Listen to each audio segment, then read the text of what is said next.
Buenas tardes a todas y todos. Estamos de vuelta aquí en el ciclo de seminarios que sabemos sobre el cambio climático en México y estamos en este módulo 25. Termina hoy. Después de estas presentaciones tenemos el conversatorio, no se lo pierdan. Y el módulo ha sido investigación e incidencia ante el cambio climático en la megalópolis del Valle de México, donde tenemos como coorganizador al CONACYT, ya que este es un proyecto financiado por CONACYT. Y hoy tenemos el gusto de recibir aquí a la doctora Paola García y a la maestra Fabiola Gres, que nos van a platicar de la vulnerabilidad hídrica de la megalópolis y análisis de actores, caminos hacia la sostenibilidad. Les presento y al final vamos a tener una pequeña intervención de la doctora Diana María Mesa Figueroa, que también nos va a platicar sobre los proyectos que están desarrollando en Sonora, si mal no recuerdo. Sí, bueno, entonces les platico un poco de Paola. Paola Maciel García es bióloga egresada de la Facultad de Ciencias de la UNAM. Cuenta con un doctorado en Ciencias de la Universidad de Plymouth de Reino Unido. Su trabajo se ha centrado principalmente en el estudio de procesos socioecológicos a diferentes escalas temporales y espaciales, desde el estudio de procesos como la polinización hasta procesos de cambio global, principalmente en sistemas latinoamericanos. Dentro de su carrera profesional, ha ocupado puestos en el sector público como subdirectora de conservación de las comunidades biológicas y adaptación al cambio climático, así como en organizaciones como las Naciones Unidas y academia. Cuenta con artículos publicados en revistas internacionales, reportes técnicos y capítulos de libros. Actualmente es investigador del Laboratorio Nacional de Ciencias de la Sostenibilidad del ANSYS en el Instituto de Ecología de la UNAM, donde continúa trabajando en proyectos y en áreas de vulnerabilidad, adaptación y resiliencia a cambios globales, monitoreo y evaluación de sistemas socioecológicos, así como la investigación del impacto y vinculación de la ciencia, promoviendo el involucramiento de otros sectores clave para la toma de decisiones. Ha impartido clases en el Reino Unido, Ecuador y México. Es representante dentro de los comités de trabajo de cambio climático y ciudades sostenibles de la Red de Soluciones de Desarrollo Sostenible de la ONU. Es miembro del comité asesor del Seminario Universitario de Sociedad, Medio Ambiente e Instituciones, el SUSMAI, entre otros. Paola, muchísimas gracias por estar aquí y como les comenté, nos van a presentar tanto Paola como Fabiola este trabajo de la parte hídrica del proyecto. Fabiola es geógrafa egresada de la UNAM, es especialista en desarrollo de metodologías de análisis espacial y uso de herramientas de sistemas de información geográfica. Tiene experiencia como servidora pública en el Instituto Nacional de Ecología y Cambio Climático. Ha trabajado con organizaciones de la sociedad civil como consultora independiente para organismos internacionales, en donde ha fortalecido la visión de trabajo interdisciplinario enfocado a la toma de decisiones. Actualmente cursa el doctorado en Ciencias de la Sostenibilidad, donde, en colaboración con algunos grupos de investigación, desarrolla el proyecto Vulnerabilidad Hídrica en Ciudades en el contexto del cambio climático. Bueno, al terminar la presentación, les platicaré un poquito de la doctora Diana María Mesa Figueroa, que también nos acompaña. Adelante, Paola. Hola, muy buenas tardes. Muchísimas gracias, doctor Francisco. Muchísimas gracias al PINC y también al CONACYT por esta invitación. Esperemos que llene sus expectativas, que sé que es la última. Entonces, pues muchas gracias a todos los que están conectados y los que pues también estén en las redes. Bueno, pues muchísimas gracias otra vez. Nosotros vamos a presentar esta ponencia titulada Vulnerabilidad hídrica en la megalópolis y análisis de actores, caminos hacia la sostenibilidad, que está enfocada principalmente a la parte de recursos hídricos y al desarrollo de índices de vulnerabilidad y redes. Bueno, aunque estamos aquí, la maestra Fabiola Gres y yo, pues somos un grupo bastante amplio y diverso de diferentes colaboradores en donde se encuentra la doctora Marisa Massari, la candidata doctora Abisaí Aro, Alonso, Elena Tudela, la doctora Elena Tudela, Claudia Ortiz y Ángel Merlo, que también está colaborando con nosotros en esta parte. Ahorita les voy a contar un poco más. Pero bueno, antes de entrar en materia, me gustaría platicarles un poco. del laboratorio y el por qué tomamos este tema y lo empezamos a desarrollar dentro de un proyecto mucho más grande. Y es por la tarea que tenemos, la misión que desarrollamos dentro del Plan de Desarrollo Institucional, que está abocado o que tiene mucho interés en la parte de vinculación nacional e internacionalización de la ciencia. Y bueno, el Instituto de Ecología, en particular el laboratorio, que es este Laboratorio Nacional de Ciencias de la Sostenibilidad, tiene como misión el impulsar las ciencias de la sostenibilidad a través de la innovación en investigación transdisciplinaria, la enseñanza, la vinculación y el desarrollo tecnológico con el fin de ligar la ciencia y la toma de decisiones para facilitar este tránsito hacia la sostenibilidad del país. Y bueno, el laboratorio tiene una red que se ha ido extendiendo a través de los años. Esta es un corte en el tiempo. Todavía espero que podamos seguir incrementándola. Y bueno, pero pues para darnos una visión, trabajamos con otras organizaciones académicas, con gobiernos locales y gobiernos federales, con asociaciones de la sociedad civil y bueno, pues también con personas y actores que estén interesados en incidir en cuestiones de sostenibilidad. Y aquí en diferentes colores pues tenemos estos sectores. Pues uno de los objetivos es impulsar este tránsito hacia la sostenibilidad y tenemos diferentes estrategias y diseñamos diferentes estrategias para poder lograrlo. Sabemos que en el presente, pues estamos enfrentando gran cantidad de problemas complejos, ¿no? Que están involucrados el contexto social, económico y ecológico, y que pues todos estos están relacionados y que pues no es una tarea sencilla llevar a cabo estos procesos de cambio, ¿no? Generalmente hay puntos de intervención, creo que ahí ven mi cursor, espero que sí, ¿no? En donde pues nosotros como laboratorio intentamos diseñar e incidir para generar escenarios futuros dentro de los mismos contextos de estos problemas, ¿no? Que sin intervención pues se verían agravados, pero que con estrategias de transición hacia la sostenibilidad podemos incrementar estas mejoras en el bienestar y equidad de las poblaciones. Es importante recalcar que no debemos de perder la conectividad entre las partes, ¿no? De un socioecosistema o de un sistema en general. Y esto es una práctica que sucede comúnmente, ¿no? Que nosotros trabajamos desde nuestras trincheras, no digo que esté mal, pero creo que es una buena práctica acercarse a otros grupos de trabajo para ver cómo nuestro trabajo puede incidir.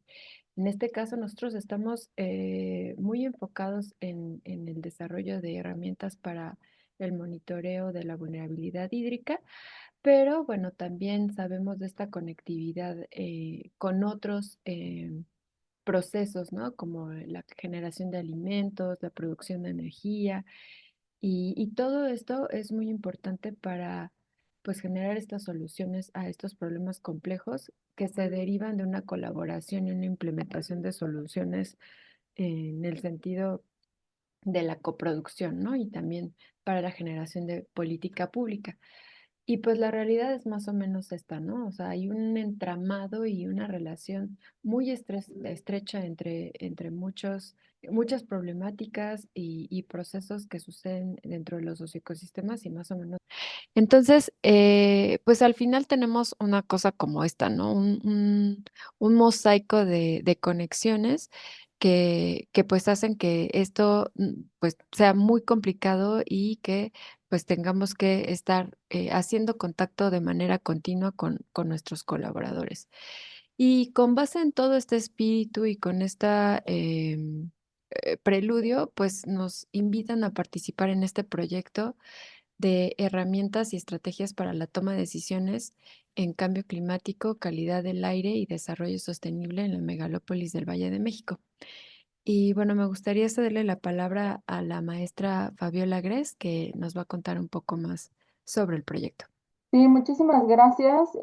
Buena tarde a todas y todos. Muchas gracias por la invitación y nos da mucho gusto presentar este trabajo, pues a nombre de nuestro grupo, pues en el que ya como dijo bien la doctora Paola, es bastante amplio y se contextualiza justo en este otro proyecto en donde me imagino que ya también en otras ocasiones pues habrán platicado sobre que tiene diferentes ejes temáticos y componentes, ¿no? El nuestro, la siguiente por favor, tiene que ver más con el componente de impactos en sistemas naturales y humanos, con los recursos hídricos y sobre todo esta red de actores que está trabajando la doctora Paola se contextualiza en estrategias de adaptación y política. Este grupo de trabajo tiene como línea de investigación la doctora Marisa Mazari lleva ya un tiempo trabajando respecto al tema de recursos hídricos, dado que hoy más que nunca, y todos lo somos, lo hemos vivido, ya somos parte del problema, ¿no? Que justo se trata de un problema que se agrava cada vez y en contexto de cambio climático, pues, digamos, las proyecciones no son, pues nada alentadoras, ¿no? Pero bueno, el punto es que nos interesa mucho entender la situación actual de los recursos hídricos. Esto que vemos son resultados que se encuentran ya publicados en el libro de Estado y Perspectivas del Cambio Climático en México, en donde se hizo una revisión bibliográfica de la información que existe, bases de datos, para hacer un diagnóstico general, pues, de los datos que existe, generar una línea base del contexto del agua en México. Y pues bueno, encontramos como conclusiones más importantes, pues que la disponibilidad de agua subterránea ha disminuido en los últimos años, ¿no? Y esta situación se torna más crítica con escenarios de cambio climático. Actualmente vemos que el agua que se explota en México son aproximadamente 451.585 millones de metros cúbicos al año, pero esto es lo que nos dicen los datos, ¿no? 61% procede de sistemas de agua superficial y 39% de agua subterránea, en donde el 59% es para agricultura, 27.5% para abastecimiento público y 13.5% para la industria autoabastecida. Aquí encontramos justo que los sistemas de agua subterránea y estas bases de datos de la Conagua nos permiten identificar que de 178 acuíferos que en 2011 se encontraban sin disponibilidad, 275 para 2020, o sea, ya es un incremento significativo, ¿no? Esta distribución asociada a la disponibilidad de agua, sobre todo se asocia a zonas urbanas, sobre todo Monterrey, Tijuana, Mexicali, La Paz, Guadalajara, Ciudad de México, Toluca, Morelia, Querétaro. Y es justo lo que vemos en el mapa, ¿no? Vemos la disponibilidad en el periodo 2011 a 2020, que son estos datos de Conagua, donde se reporta en colores más intensos, colores rojos, para 2011 sin disponibilidad, y para 2020 los acuíferos que se sumaron a esta categoría, ¿no? En cuanto a la disponibilidad de agua superficial, esto también ha disminuido en los últimos años. De las 757 cuencas consideradas para el diagnóstico en 2014, ahora se encuentran 104 cuencas en categorías sin disponibilidad, ¿no? Entonces, también vemos una distribución, digamos, con patrones de distribución bastante clara pues se relacionan, ¿no? Sobre todo a las grandes ciudades y sobre todo en la región centro y norte del país, ¿no? Que son los colores rojos más intensos. Este diagnóstico general y de base de datos oficiales, ¿no? Por la Conagua, nos permite identificar una falta de recurso hídrico actual y que se está incrementando, ¿no? Con mayor velocidad. La que sigue, por favor. Y justamente ahí es de donde surge pues esta intención, ¿no? De generar, bueno, pues sí hay una crisis hídrica, pero ¿dónde y cómo se está distribuyendo en este centro de México? Entonces, como les comentaba, ya hay una ruta, digamos, de experiencia dentro del grupo de investigación de algunos colaboradores que justo ya han trabajado sobre este tema, y lo que hemos identificado también es que la búsqueda de datos, ¿no? En cuanto a calidad y disponibilidad de agua, no son suficientes para generar una línea base robusta para entender cómo es la situación actual del agua, ¿no? O sea, lo que tenemos es una aproximación, son datos que nos permiten tener una idea general, ¿no? Pero hay vacíos de información que se requieren para saber cómo estas condiciones de vulnerabilidad de situación hídrica actual cambian de lugar a lugar, ¿no? No solo es la cantidad, ¿no? Como mencionamos hace un momento, también es la calidad del agua. Y justamente hace poquito, pues veíamos varias noticias, ¿no? Sobre la desecación de lagunas, que de manera histórica de presas que se han quedado sin agua, pero también de la calidad de agua, ¿no? Que están afectando a zonas que antes no se veían afectadas, pues, por esta condición, ¿no? Entonces nos damos cuenta, pues, que justamente somos muy vulnerables y que hay ciertos efectos muy locales que podrían hacernos vulnerables al acceso de agua por calidad y cantidad. Vemos que dentro de esta distribución general, por lo menos el 90% de la población habita en estas regiones hidrológicas, hablamos de regiones hidrológicas con problemas de contaminación.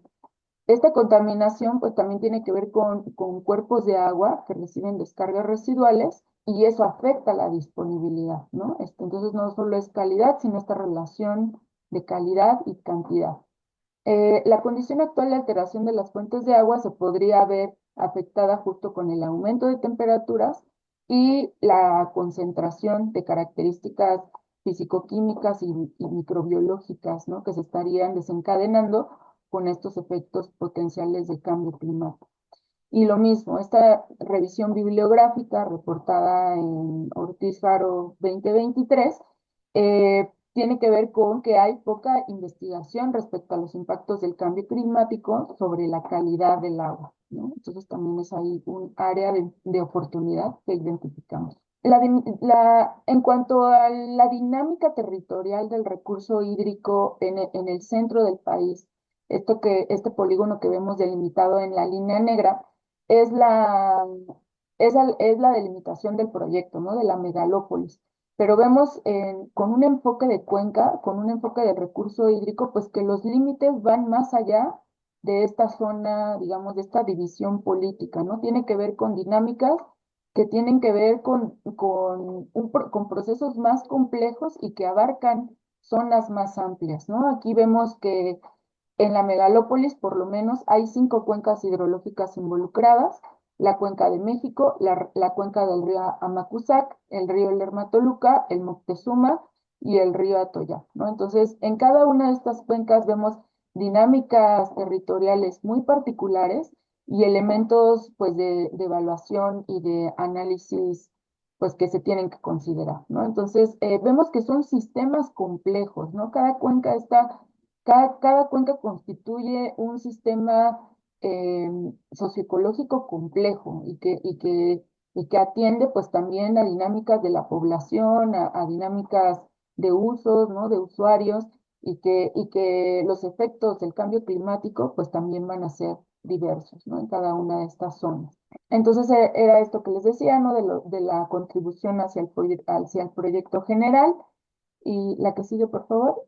Em, Esta contribución al proyecto justo decidimos enmarcarla en el diagnóstico de vulnerabilidad de los asentamientos humanos por estrés hídrico en la megalópolis. Vemos que la vulnerabilidad hídrica no solo está para asentamientos humanos, también para el sector agrícola. Vemos pues justo esto, ¿no? La producción de alimentos también es muy importante, y para otras actividades, ¿no? Que tienen que ver en contextos urbanos, pero justamente como se trata de problemas muy complejos, decidimos acotarlo a asentamientos humanos y digamos,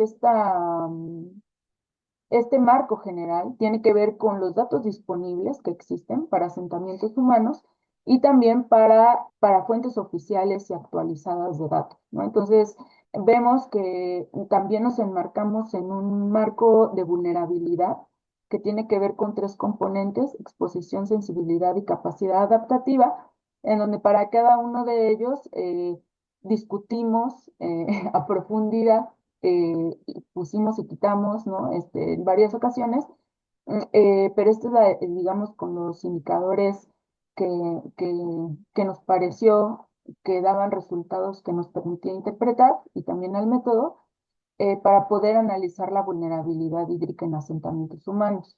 Entonces, como exposición únicamente consideramos variables climáticas, precipitación acumulada y temperatura promedio, y aquí pues esta base de datos se utilizó como clima base, el WorldClim de 1970 a 2000, y para futuro se consideraron datos de MIROC 2006.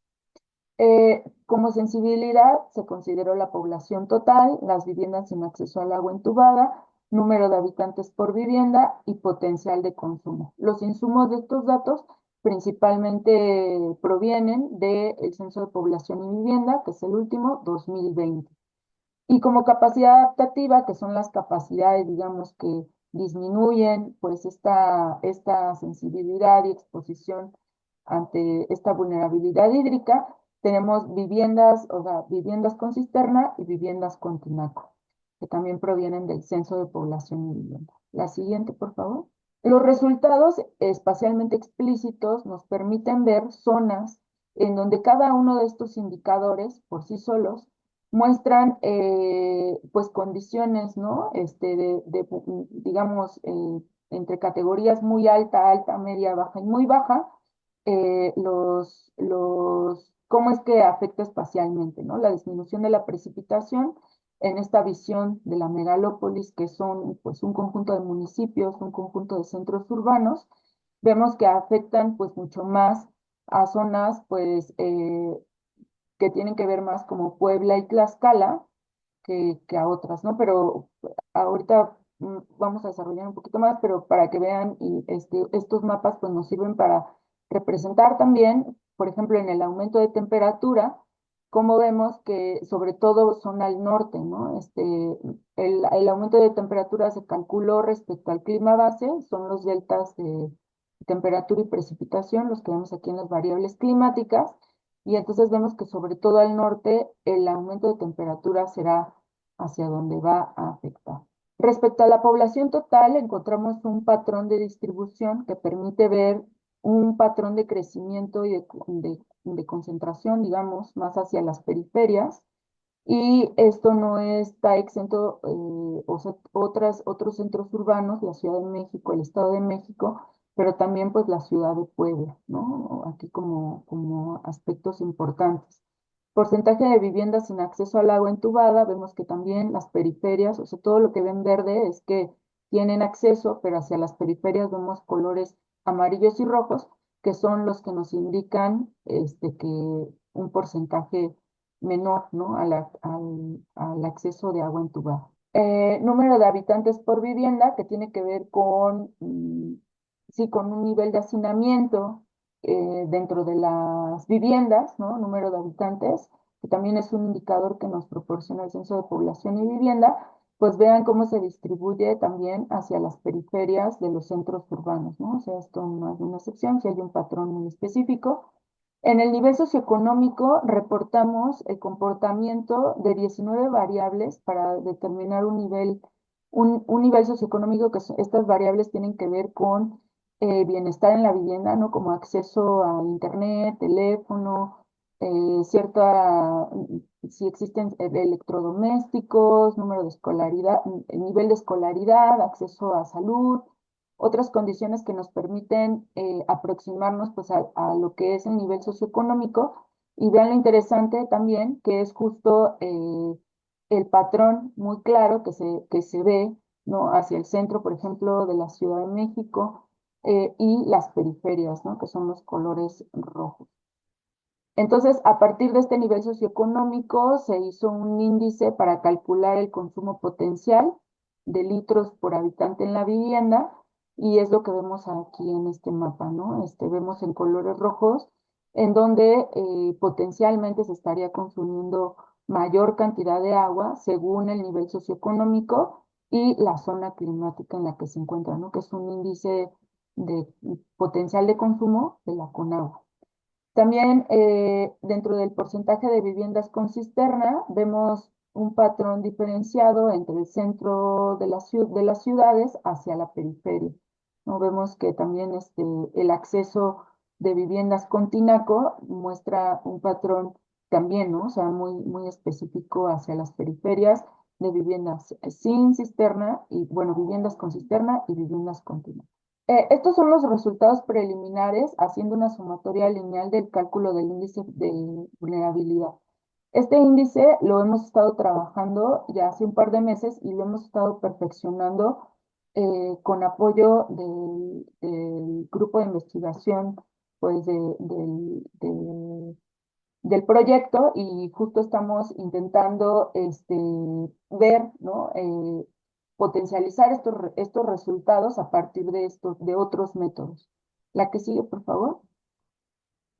Uno de ellos es el análisis por componentes principales, que es justo no hacer una sumatoria lineal en donde todas las variables tienen el mismo peso, sino rescatar qué es lo que nos están diciendo los datos y el conjunto de datos, cómo se están comportando respecto a otros. Aquí en componentes principales rescatamos 3 componentes, que más o menos en su conjunto estos 3 componentes nos dicen cerca del 60% de cómo se están comportando de la varianza de estos datos. La que sigue, por favor. Aquí vemos, y también en colaboración del grupo de trabajo, intentamos interpretar qué era lo que nos dicen el componente 1, 2 y 3, y lo que vemos es justo una interrelación, la que sigue, por favor, de que pues en el componente 1 resulta con muy alta importancia la población total y el potencial de consumo, que ahí nosotros tenemos la lectura de la demanda de agua, ¿no? O sea que más o menos está diciendo el 0,26 de la varianza. En el componente 2 vemos características más enfocadas a las condiciones de infraestructura, de viviendas con tinaco, y esta infraestructura respecto a digamos, a la capacidad de carga que tiene que ver con habitantes por vivienda. Y en la número 3 vemos la importancia relativa de las condiciones climáticas, ¿no? O sea, ahí está pesando la precipitación y también un aspecto de infraestructura. Bueno, esto únicamente como para visualizar el componente 1 que nos está diciendo el potencial de demanda de agua. Vemos, aquí está a nivel AGEP. Bueno, cabe señalar que este análisis también se está haciendo a nivel municipal. Y a nivel AGEP, los resultados que tenemos es que no hay un patrón específico, ¿no? Dentro de la demanda. Ahí vemos que también resulta en combinación justo con estas condiciones del nivel socioeconómico que veíamos. Y aquí lo que nos interesa es poder profundizar en la interpretación de cómo se muestra este índice de vulnerabilidad, o sea, considerando estas variables de mayor peso, pero también en relación parcial con cada uno de los indicadores, ¿no? Y cuáles podrían ser líneas, ¿no? Que nos permiten profundizar más sobre estos resultados. No es así, por ejemplo, en la ciudad de Puebla, que sí vemos hacia la periferia, pues los colores rojitos, ¿no? Amarillos, y bueno, esto es, digamos, espacialmente los patrones que podemos indicar. Justo en lo que nos encontramos ahora y que estamos trabajando en el grupo interno, en este gran grupo de trabajo, lo que estamos haciendo es proyectar estas condiciones presentes y ver qué condiciones a futuro podrían afectar esta situación actual del recurso hídrico. Pensamos manejar proyecciones a 2030, 2050 y 2070, como les dije, de la base de datos de MIROC, utilizando los deltas de temperatura promedio y precipitación acumulada actual para, sobre todo, 4 trayectorias socioeconómicas, ¿no? La SCP 1 2.6, la SCP-2 4.5, la 3.7 y la 5 8.5, que sería la más pesimista, en donde el supuesto que tenemos es que, que sitios con alta y muy alta vulnerabilidad van a representar demanda alta y muy alta por la población y el número de litros por habitante y baja infraestructura, ¿no? Ya sea de almacenamiento o de acceso y también una disminución de precipitación, que son los resultados preliminares, pero que seguimos discutiendo, ¿no? En este momento. Entonces, son como las líneas de trabajo que proyectamos a futuro y que justamente enmarcamos en rutas hacia la sostenibilidad, porque cada una de estas posibles trayectorias socioeconómicas de cada uno de estos escenarios nos permitirá ver, ¿no?, cuáles serían las medidas que podríamos tomar de manera espacialmente explícito y que bueno, eso sería como un producto final de este proyecto. Pero la doctora Paola nos va a hablar más sobre cómo también se están pensando respecto a los tomadores de decisiones. Muchas gracias. Ahora sí me voy a acercar el micrófono. Muchas gracias, Fabiola. Y bueno, para nosotros dentro de el componente que estamos trabajando ha sido muy importante, pues llevar de la mano cómo vamos a entregar y quién va a utilizar todas estas herramientas y análisis que se están llevando a cabo sobre el índice de vulnerabilidad sobre el recurso hídrico. Y fue por ello que empezamos a trabajar de manera temprana este mapeo de actores para saber pues cuál es la relación de gestión de los recursos hídricos de la megalópolis. Empezamos del centro hacia afuera y ahorita les voy a contar. Bueno, sobre este componente en particular, o más bien esta parte dentro del componente 6, pues nos preguntamos a quién y cómo vamos a vincular el análisis que estamos generando y quién va a adoptar esta información para su uso. Creo que eso es fundamental. Y bueno, empezamos con esta metodología de delimitar nuestro objeto de estudio, que fue, pues ya lo platicamos un poco, ¿no? Enfocarnos a la gestión del recurso hídrico y a partir de ello, pues identificar y caracterizar a los actores sociales dentro de nuestro polígono, ¿no? Y estos actores, pues son actores que se ven afectados por o que afectan de manera significativa a nuestro tema u objeto y que también tienen información, conocimiento y experiencia acerca del tema y que controlan o influencian la implementación de instrumentos pertinentes relacionados con, con la parte hídrica. A partir de esto, estamos todavía haciendo una clasificación o una clusterización.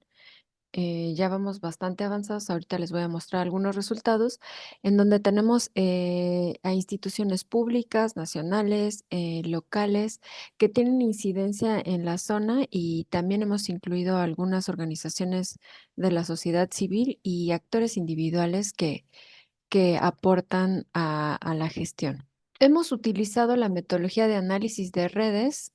Creo que de manera visual nos permite identificar fácilmente dónde están esos actores y hemos hecho estos diferentes gráficos a diferentes escalas y pues nos ayudan también a poder ver hacia dónde vamos a ir y diseñar estrategias para movilizar la participación de los actores sociales que se dedican a las diferentes temáticas dentro de la gestión. Nos pueden ayudar a ver quiénes pueden participar, de qué manera, dentro de qué parte del proyecto y así genera una incidencia mayor. Y bueno, el objetivo de esta parte de nuestra colaboración es crear un directorio de actores especificando las funciones y actividades realizadas dentro de la gestión de los recursos hídricos a nivel metropolitano. Y bueno, como les dije, empezamos desde la Ciudad de México, abarcamos Estado de México y ahorita nos estamos ampliando a Tlaxcala y Puebla. Y con ello estamos creando una base de datos para la elaboración de redes intra e interinstitucional con base en funciones y actividades de los actores. Pues en un futuro esperamos que esto ayude a determinar la coordinación clave y generar puentes específicos y que pues también nos ayude a identificar vacíos de coordinación institucional. Los métodos que usamos para esta sección fue pues realizar y diseñar de manera conjunta un cuestionario en Google Form y también hicimos entrevistas a actores considerados como clave que tienen muchas funciones o que son muy, em, pues sí, que tienen mucha injerencia sobre el territorio, que tienen muchos contactos. Entonces, bueno, este fue nuestro acercamiento y a partir de este acercamiento, bueno, definimos 10 atribuciones de gestión.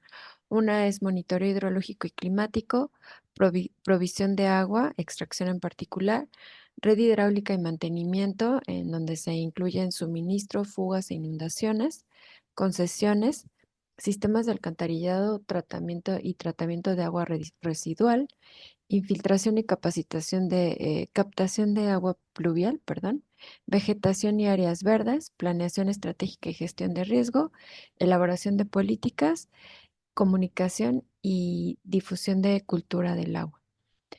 Como ven, son un montón de temas, entonces la verdad es que aunque parece un Google Form cualquiera, realmente les agradecemos mucho a todos los actores que lo hicieron y se tomaron el tiempo para completarlo porque eran 80.000 millones de preguntas.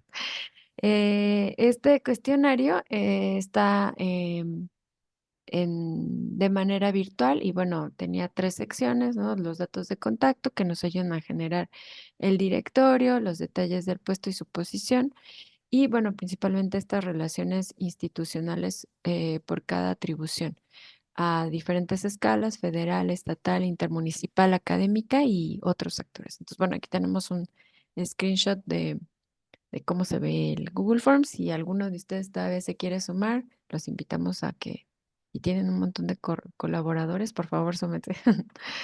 Bueno, pues más o menos así se veía la herramienta en donde, pues como les comento, pues tiene un montón de preguntas que nos ayudan a ir identificando los puestos y más o menos qué tipo de atribuciones tienen los actores dentro del territorio, ¿no? Y aquí vemos algunas preguntas pues, de estas instituciones, con quién te vinculas, ¿no? Y tenemos una batería o podrías agregar más. ¿Y cuáles son las autoridades a las que te vinculas en cuestión de un tema en específico, ¿no? En este caso, monitoreo hidrológico y climático, y bueno, así eh, eh, bastantes reactivos. Y bueno, ya como resultados, pues tenemos esta base de datos pues tal cual un Excel con el nombre de los actores y todos los datos de contacto. Y bueno, lo que creemos que es súper interesante es que nos permite ver de manera visual estos análisis de redes, quién se conecta con quién aquí.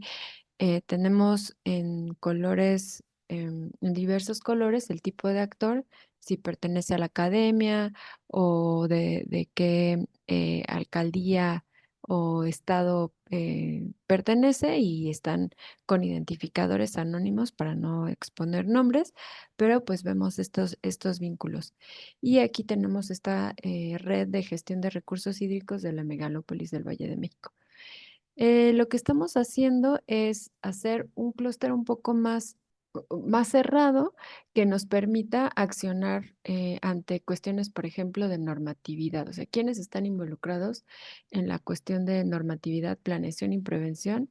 eh, Quiénes son las personas que se dedican a la cuestión de adaptación y resiliencia, quiénes están vinculados o generan trabajo de comunicación y difusión de la cultura del agua, que creo que esto es súper importante, ¿no? Para este tipo de proyectos y quiénes operan. Entonces, estas redes nos ayudan a accionar procesos y también a saber quién y en dónde, ¿no? Que creo que es algo fundamental. Luego, cuando queremos hacer talleres, pues más bien es una cuestión más emergente que algo que ya esté, pues que puedas tener una herramienta de consulta de dónde y qué hacen, ¿no? Entonces, ahorita estamos en esto y los siguientes pasos son, pues, generar estos mapas en donde podemos observar esta mayor concentración de vínculos que también nos dice, pues, dónde existen estos huecos pues de personas, de recursos humanos que se encuentran gestionando el recurso hídrico y que pues también pueden ser áreas de oportunidad como para generar mayores alianzas o también para pues como focos rojos, ¿no? Que esto se va a sobrelapar también con los mapas del índice de vulnerabilidad, en donde podemos considerar este tipo de información como capacidades adaptativas.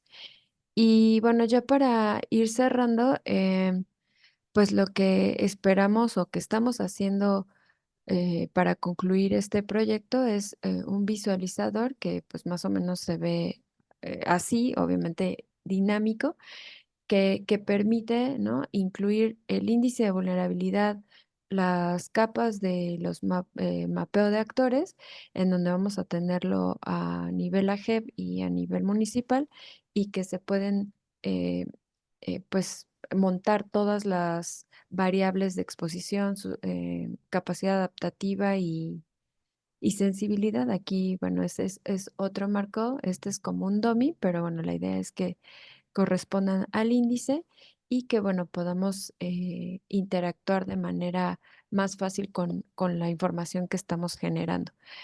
Esta es nuestra contribución dentro de este gran proyecto de herramientas para la toma de decisiones en clima, aire y sostenibilidad en los aspectos de impactos de sistemas naturales y humanos, y que creemos pues, no sé, hace todos los checks en la parte de multiescala, que pues estamos trabajando y colaborando con el resto del equipo para la parte de integración y esta visión sistémica y de sinergias.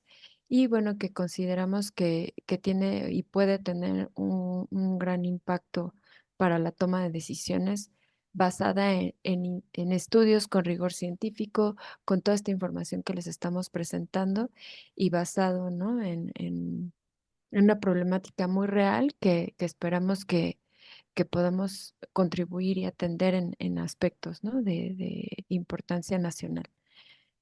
Pues sin más, la maestra Fabiola y yo, y bueno, no sé si algo quiera comentar, bueno, les agradecemos muchísimo por su atención y también les dejamos aquí nuestros correos electrónicos por si nos quieren contactar para unirse a los actores de incidencia. Muchísimas gracias. Muchísimas gracias, Paola y Fabiola, por esta presentación tan completa y viendo el problema hídrico de tantos lugares tan diferentes, ¿no? Tenemos un montón de preguntas. Déjenme ver si podemos hacer algún tipo de resumen y se los planteo. Digamos, hay unas que nos dicen, por ejemplo, que van centradas con, bueno, uno, qué tan grave es actualmente el problema del agua, digamos, en la megalópolis del Valle de México. ¿Cómo influyen factores que ahorita están muy presentes, digamos, en la discusión, como es la parte inmobiliaria? Si hay alguna cosa, algún comentario que podrían hacer al respecto. Si ya se han registrado, por ejemplo, desplazamientos poblacionales por escasez hídrica. Digamos, ese es un tipo de las preguntas que estamos recibiendo. Por ejemplo, también, ¿cuáles son los impactos previstos del cambio climático en la calidad del agua? Pues no sé si quieran comentar algo y nos vamos al otro tipo de preguntas que ya más o menos identifiqué. Sí, muchas gracias por todas las preguntas y por el interés sobre el tema. Bueno, actualmente vemos diferentes procesos que se han desencadenado en el contexto pues, de la problemática hídrica en cuanto a cantidad y calidad, esto que mencionan sobre las inmobiliarias, centros comerciales. Únicamente lo que tenemos pues son parte de datos que se aproximan respecto a algunas denuncias que se han realizado, pero no de manera general, ¿no? O sea, no hay bases de datos que nos permitan hacer un análisis, sino solamente aproximaciones. En este sentido, justo parte de la decisión que se tomó para realizar este índice fue que se contaran con datos generales para toda la zona y entonces se descartaron datos que no pudiéramos cubrir, ¿no? Sobre todo para no tener tendencias en el índice, dado que sí sabemos que existe esa problemática, pero no se consideraron para la evaluación. Y justo por esto, ¿no? Porque requeríamos datos oficiales, actualizados y que cubrieran el área de estudio. Eso por una parte. Y por la otra, sí hay estudios respecto a calidad de agua. De hecho, en este trabajo que les comentaba y que está citado en la presentación, que es Estado y Perspectivas del Cambio Climático en México, un punto de partida, ahí ustedes podrán encontrar el reporte que se hizo sobre la revisión de lo que hay hasta hoy en día en el tema de recursos hídricos, ¿no? Donde, bueno, junto con la maestra Ortizaro y la doctora Marisa Massari, y realizamos una minuciosa inspección sobre publicaciones, artículos, tesis y documentos que reportan esta situación, y ahí se encuentran también descritas por calidad, cantidad, ¿no? Y algunos aspectos y categorías de análisis en las que podrán ustedes profundizar. Pues no, pero también está la doctora Marisa que no sé si quiera agregar algo de calidad del agua, por Sí, favor. sí, sobre calidad del agua siempre tenemos en mente que cuando empieza a llover, como que se disuelven o se diluyen, digamos, los contaminantes. Esto hay que tener en cuenta, por un lado, que no es un proceso homogéneo, es muy heterogéneo en la megalópolis. Depende no solo de las lluvias, depende del tipo de suelos, de formaciones, el tipo de infiltración que hay. Y el punto es que al iniciarse las lluvias hay un lavado de los suelos, entonces hay un incremento, por ejemplo, de nutrientes, de materia orgánica, y cuando es el extremo de secas, tenemos una concentración de ciertos contaminantes. Se ha hablado mucho en los últimos días de la problemática que hay en la Ciudad de México, específicamente en la zona de Alfonso XIII, en un pozo de extracción. Y lo que está sucediendo ahí es necesario hacer análisis de tipo cromatográfico para ver qué compuestos de tipo orgánico están ahí. Son compuestos que pueden ser volátiles, pueden ser derivados de combustibles, pueden ser derivados de solventes, puede ser materia orgánica, metales, o sea, puede ser un sinfín de cosas. Entonces, lo que hay que tener es análisis específicos dada la heterogeneidad que tenemos en la megalópolis. No se puede hablar de si hay un problema dónde, relacionado con qué tipo de contaminante, relacionado con qué tipo de suelo, qué fuentes contaminantes tenemos en los alrededores. No es fácil determinarlo. Nada más, es lo único que quería agregar. Gracias. Muchísimas gracias. Bienvenida, Marisa. Hola. Hola. Bueno, aquí viendo las preguntas, también, digamos, podemos agrupar algunas de ellas en, bueno, ¿dónde puedo conseguir la información? Ya está publicada. La mayor parte de la información de este proyecto todavía no está publicada, hay algunas excepciones, pero digamos, esto está ocurriendo, digamos, en vivo, ¿no? O sea, todavía no se termina este proyecto y estamos en general pues, cerrando análisis y este tipo de cosas. Entonces, digamos, muchas cosas están en la forma de reportes, ¿no?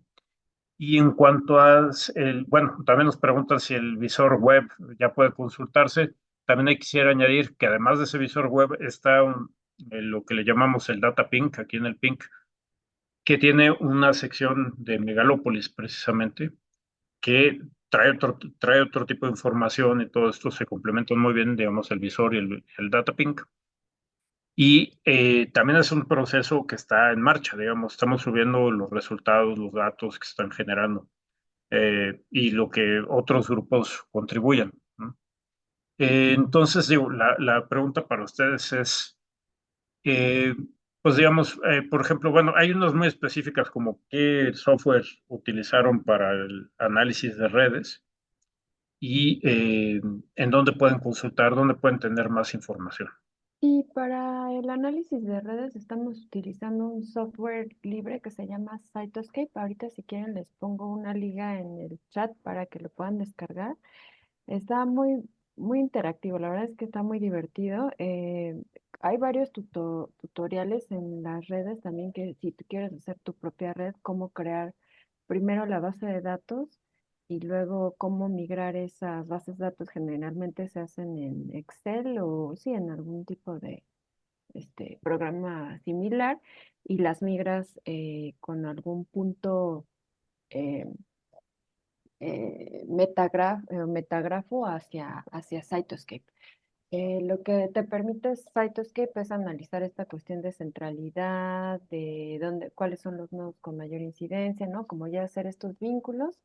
Algo que les aconsejo a los interesados en redes es que esta parte de generar una herramienta de acercamiento como un Google Form tiene que pensarse muy bien para ver cómo se va a lograr una red a partir de ella. O sea, no es solo lanzar preguntas a lo loco, ¿no? Sino cómo vas a hacer estas conexiones y cuáles son tus objetivos en general. Entonces, pues todo lo que hemos usado ha sido software libre o abierto.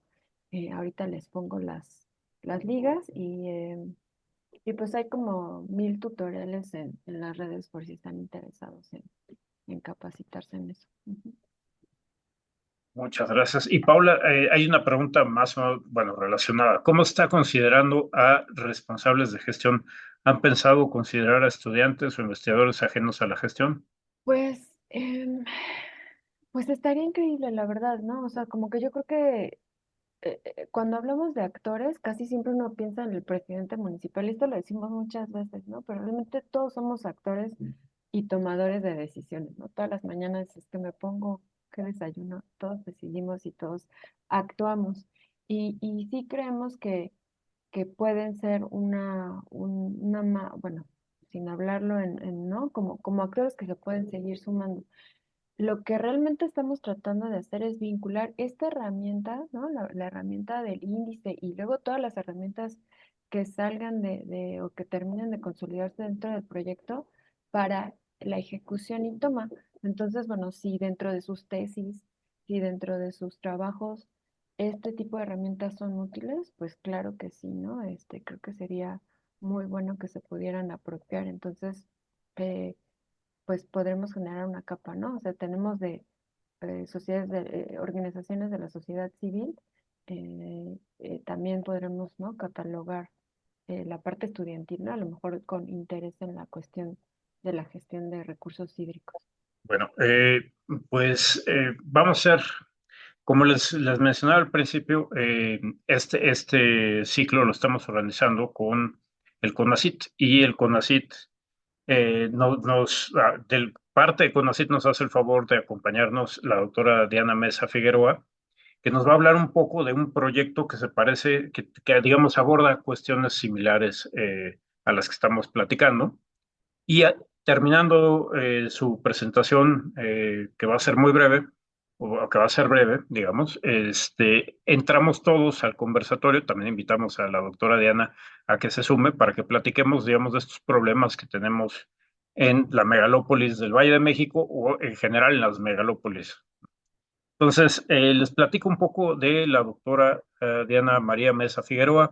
Es doctora por la Universidad de Arizona, es geóloga, egresada de la Universidad de Sonora, pertenece al SNI con nivel 3, cuenta con reconocimiento de perfil PRODEP, es miembro de la Academia Mexicana de Ciencias, es investigadora titular de tiempo completo, con 24 años de experiencia docente. Ella utiliza herramientas de geoquímica para la identificación de fuentes naturales entrópicas de contaminantes en polvo o partículas atmosféricas en zonas áridas. Ha trabajado en áreas urbanas, mineras y agrícolas, identificando la fuente y el transporte de contaminantes para la evaluación del riesgo a la salud humana. Utiliza métodos in vitro para la determinación de bioaccesibilidad pulmonar y oral de metales contenidos en polvo o fracción fina del suelo. Recientemente ha colaborado en el diagnóstico de nanopartículas cristalinas en el polvo urbano y cenizas volcánicas. Trabaja con toxicólogos ambientales para corroborar los modelos de riesgo en base a biomarcadores de exposición y efecto. Miembro fundador del Centro Binacional de Toxicología y Ciencias Ambientales, Dean Carter de la Universidad de Arizona, Laboratorio Nacional del CONACYT sobre Atmósfera y Clima, y el Grupo Regional Emergente de Geología, Ambiente y Salud. Ha dirigido muchísimas tesis de doctorado, maestría y licenciatura, imparte regularmente clases en licenciatura y posgrado y cuenta con más de 77 artículos indizados y bueno, tiene una infinidad de reconocimientos. No le quiero quitar más tiempo para que platiquemos. Doctora, muchísimas gracias por estar aquí con nosotros. Adelante, por favor. Muchísimas gracias. ¿Me escuchan bien? Bueno, voy a compartir pantalla. Primero, pues quiero agradecer la invitación y la oportunidad para poderles compartir, pues parte de lo que estamos haciendo en Sonora en temas de los pronaces y lo que es calidad del aire. Voy a tratar de ser muy breve porque como todos los proyectos PRONAI son muy extensos, participan muchísimos investigadores de las instituciones que están aquí. Bueno, a este proyecto le llamamos Ciudades Resilientes porque es justamente un proyecto que involucra dos objetivos, uno de investigación y uno de incidencia social.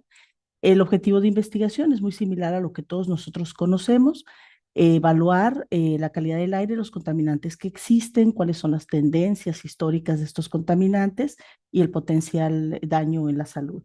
El objetivo de incidencia social se relaciona con el empoderamiento de la sociedad. En particular, estamos trabajando con una organización de la sociedad civil que se llama Caminantes del Desierto y que se enfoca en la reforestación de la ciudad. Para entender el problema de Hermosillo, me gustaría darles el siguiente contexto. Es una ciudad que, a pesar de que se considera mediana, tiene menos de 1 millón de habitantes, un poco más de 800,000. Es una ciudad que ha crecido de forma horizontal, sobre todo se favorece el uso del vehículo privado. Es una ciudad que a partir de ese crecimiento horizontal se ha generado un problema de sellado de suelo, de pérdida de áreas verdes. Eso sumado a las temperaturas extremas del clima del desierto de Sonora y al estrés hídrico ha agudizado los procesos de erosión, que permiten además que existan muchas partículas en suspensión. En tema de actividades económicas, Hermosillo no es una ciudad industrializada. Tiene actividades del sector agrícola importantes, el principal exportador de uva de mesa del país, y tiene actividades relacionadas al sector automotriz y las cadenas de suministro.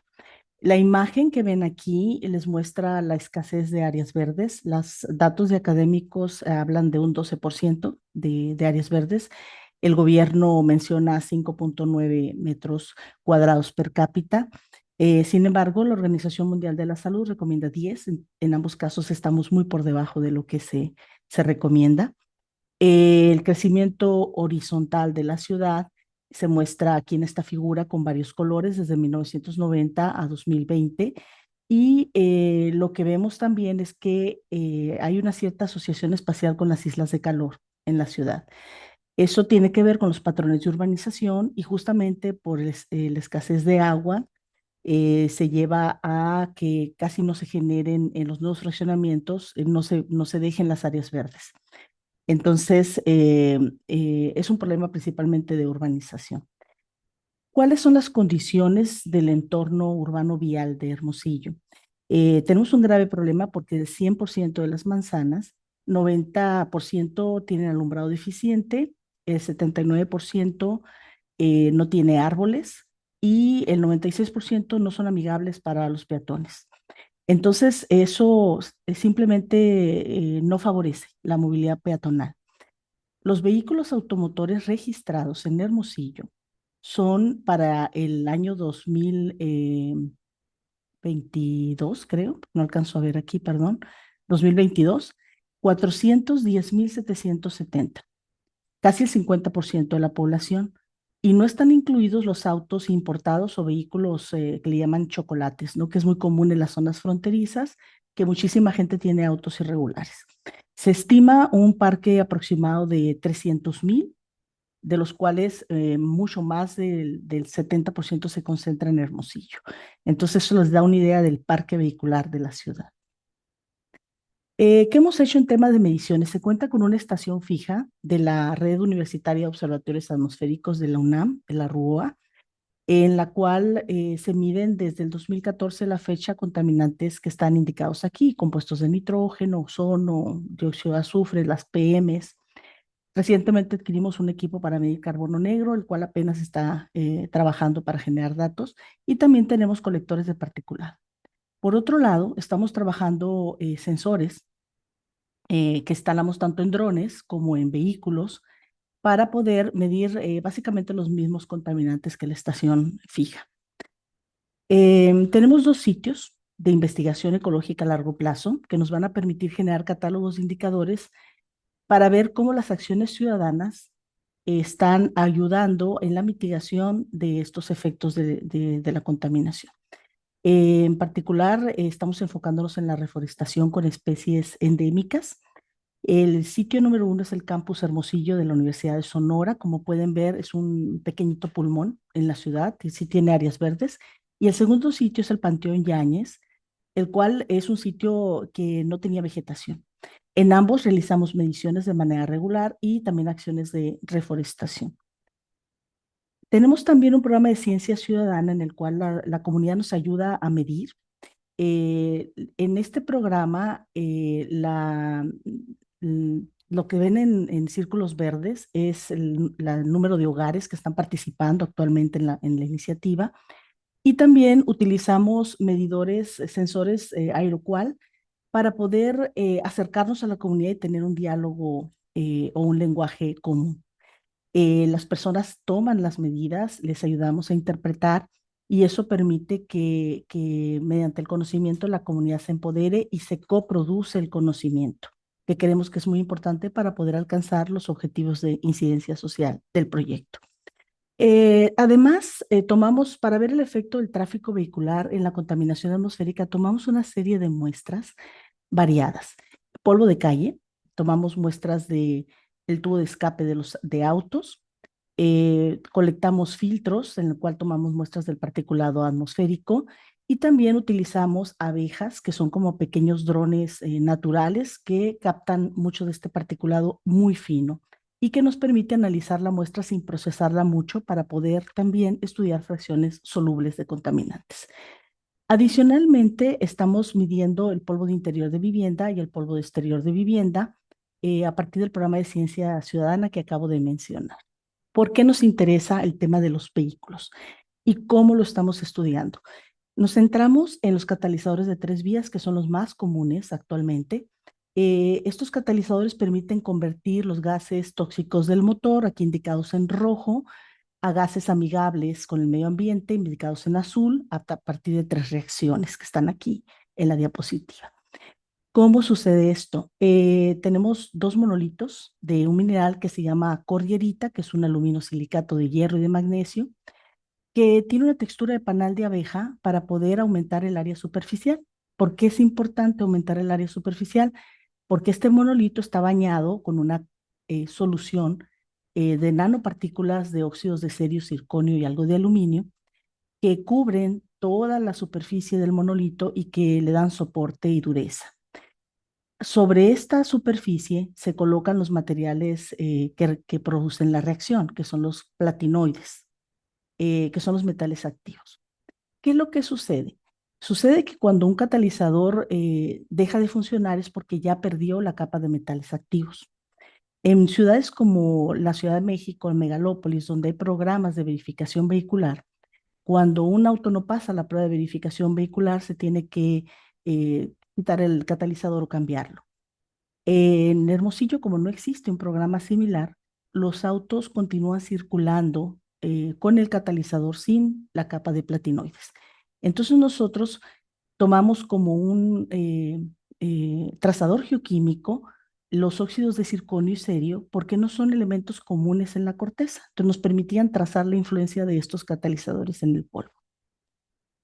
¿Por qué usamos abejas? Porque las abejas tienen un radio de vuelo restringido, 3 kilómetros, son afectadas por las islas de calor, tienen una carga electrostática durante su vuelo que hace que capturen partículas ultrafinas, principalmente metálicas, y son una buena opción en ausencia de algunos equipos de monitoreo para poder estudiar áreas alejadas o rurales. Este es un ejemplo de cómo trabajamos con las abejas. Tomamos muestras de las alas de abejas en vuelo, las analizamos mediante microscopía electrónica de barrido, con análisis de imágenes y hacemos un conteo de partículas, además de la caracterización de partículas.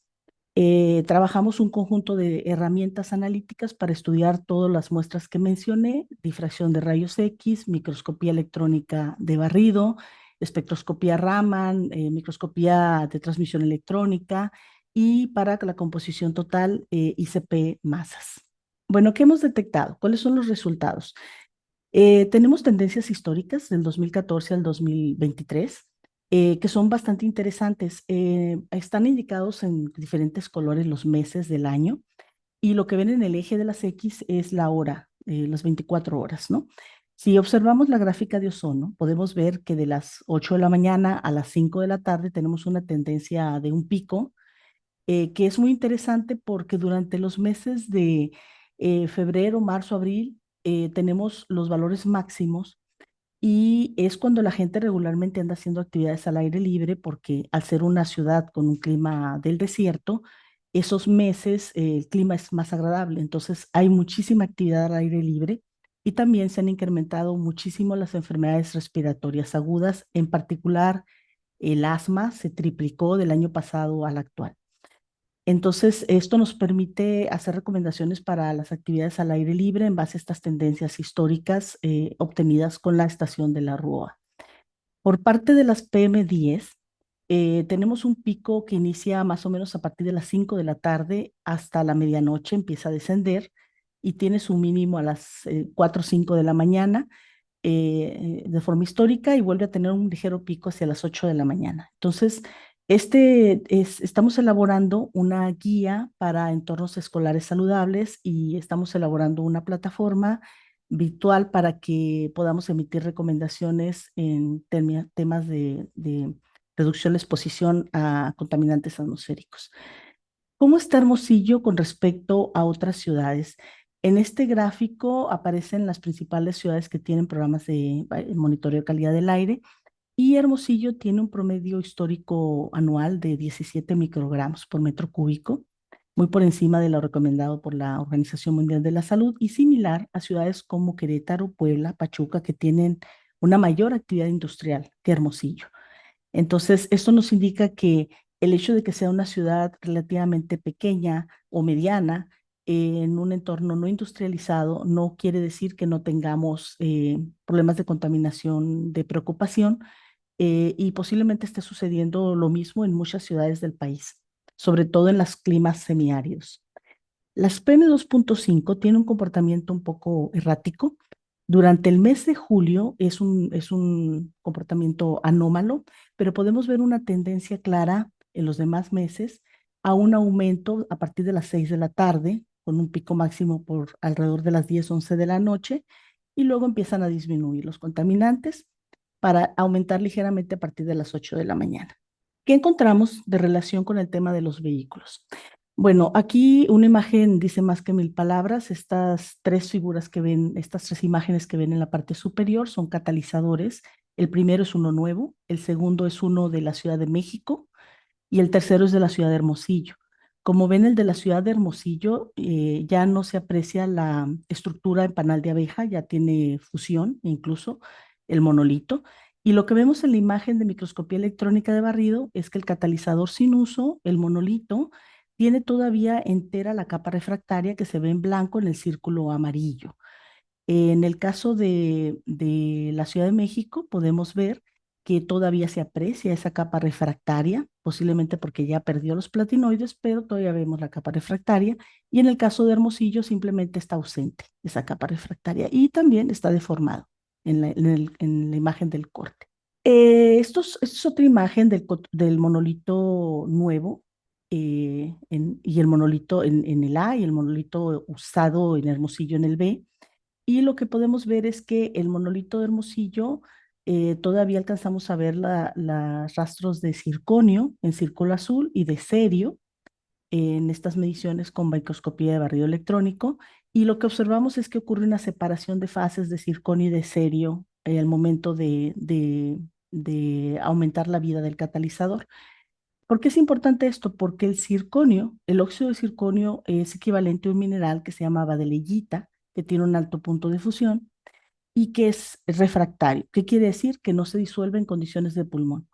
Y lo que hemos detectado es que estas partículas son abundantes en la atmósfera de Hermosillo, pero son refractarias. Eso nos puede llevar a cuadros, cuando hay una exposición a largo plazo, cuadros similares a las neumoconiosis, o como la silicosis que ocurre con los mineros, que son enfermedades respiratorias que no tienen opciones terapéuticas y serían casos de exposición no ocupacional.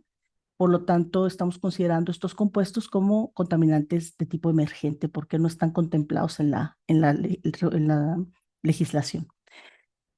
¿Cómo sabemos que están muy excedidos los valores en Hermosillo? Bueno, esta imagen de circonio contra cerio, tenemos los datos de los suelos locales tamizados a la misma fracción que el polvo y vemos que en color rojo el polvo urbano excede por mucho los valores de los fondos locales. Cuando hacemos un comparativo con la Ciudad de México, analizamos polvos urbanos de Ciudad de México, comparamos con Hermosillo, vemos que Hermosillo tiene muchos mayores valores de circonio que la Ciudad de México y valores equivalentes en serio. Esto es por lo que les comento, que tiende a haber una emisión principalmente del óxido de circonio, porque ocurre una separación de fases al ocurrir la sinterización o el aumento de las nanopartículas. Obtuvimos material del escape de autos y aquí ven claramente cómo el circonio aparece en el escape del auto en partículas mucho menores a 2 micras. Esta es una imagen de un filtro de aire de Hermosillo con presencia de circonios, muy parecida a la partícula que vimos anterior, que es más bien un aglomerado de nanopartículas. Y recientemente pudimos extraer partículas de los filtros y realizamos este estudio donde nos indica que son muchas nanopartículas o sea, abajo de los 100 nanómetros, promedio más o menos de 80 nanómetros que están en la atmósfera de Hermosillo y desconocemos los efectos que eso pueda tener en la salud, pero... ¿Perdón? 2 minutos, por favor. Sí, Gracias. claro, ya. Bueno, este es el polvo interior de vivienda, también con evidencia de presencia de nanopartículas, 400 nanos y compuestos asociados al tráfico. Estos son datos de abejas también con compuestos de circonio y compuestos de cerio en tamaños respirables que llegan a la parte profunda del pulmón.